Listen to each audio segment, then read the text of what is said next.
We are here in Lexington at Cryptid Con, which is a fest for all fans of myths and monsters and creatures and legends of all sorts, many of which have ties to Kentucky. We're going to go talk to the people here and see what it is about this state that brings all this weird stuff together in one place. Here at Cryptid Con, we kind of do 3 different legs of stuff.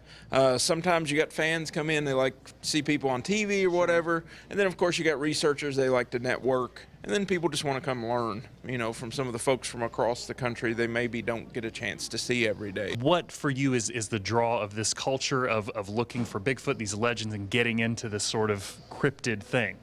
Well, it's kind of like camping, but you can be eaten by whatever it is, you know, or whatever, you know, so it's a little bit of an adventure. I hear people compare it to being a Slayer fan. You know, you're not a Slayer fan for one summer, you're a Slayer fan for your life, you know what I mean? So if you're into this stuff, man, you're into it. Like, there's no backing out, there's no, you know, you're chasing Mothman in the middle of the night and running after lights in the sky. I'm kind of tall, kind of a little hairy. Right.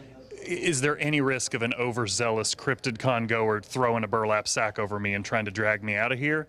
Possibly. That could happen. I don't know that that's the answer that I wanted to hear. Me and my team have been ghost hunters and into the paranormal for about 15. Started out ghost hunting. Once on a ghost hunt, we actually saw a UFO, and so that got us into aliens, and from there we just got into all the weirdness. Well, I'm a creature designer, and so these monsters that have been spotted all over America, and so the monster part is fascinating. Kentucky's got a long history with weird, strange things. And, you know, back in the day, they said that Daniel Boone shot a Bigfoot. You know, he wrote about it in his diary. Who knows what he actually shot, you know, but that's what he said. And that might have been a guy who looked like me. Could have just been a really big guy. You start out every conversation and things like this is gonna sound crazy. So this is gonna sound crazy, but we have a pretty large dogman population in Kentucky, and I say this because there's witnesses. I think Kentucky, with the back hills, and it's just kind of an eerie sort of place in certain places. So yeah, they have a lot of cryptids that live in Kentucky. While I was casting it, walked up on me, and it was not more than 30 feet away. And it looked at me, and I looked at it, and we just sat there and looked at each other for a long time. It raised its head, you know, smelled the air, and then just grunted and walked away. Back in the early summer, you know, we'd heard that someone had seen a dog man, so we went and set up camp exactly where they had seen it, and we got to blowing a dog whistle there, and it just sounded like a Tyrannosaurus coming through the woods, ripping trees and tearing limbs and stuff. Since I had my wife and daughter with me, I went ahead and left, otherwise we would have stayed.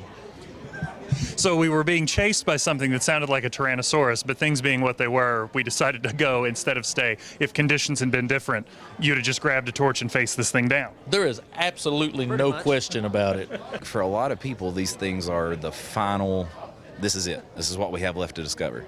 What happens when we discover it, though? It's the whole Caesar thing. He stood at the end of the world and wept, for there were no more worlds to conquer. Like, is that it? Are we done when we discover these things, or will there be more? Is there always more, you know? I can't say for certain, but there's a part of me that feels like this is the deepest, most like 2 a.m. in a dorm room conversation that has ever happened on Hey Kentucky. One word that we heard from almost everybody we talked to here was weird, and Cryptid Con is certainly weird, but it was also fun. If you're interested in this kind of stuff, check out Cryptid Con online, and if you're out wandering through the woods of eastern Kentucky, chances are you're going to run into a few of these people, and maybe some of the folks like the one behind me here.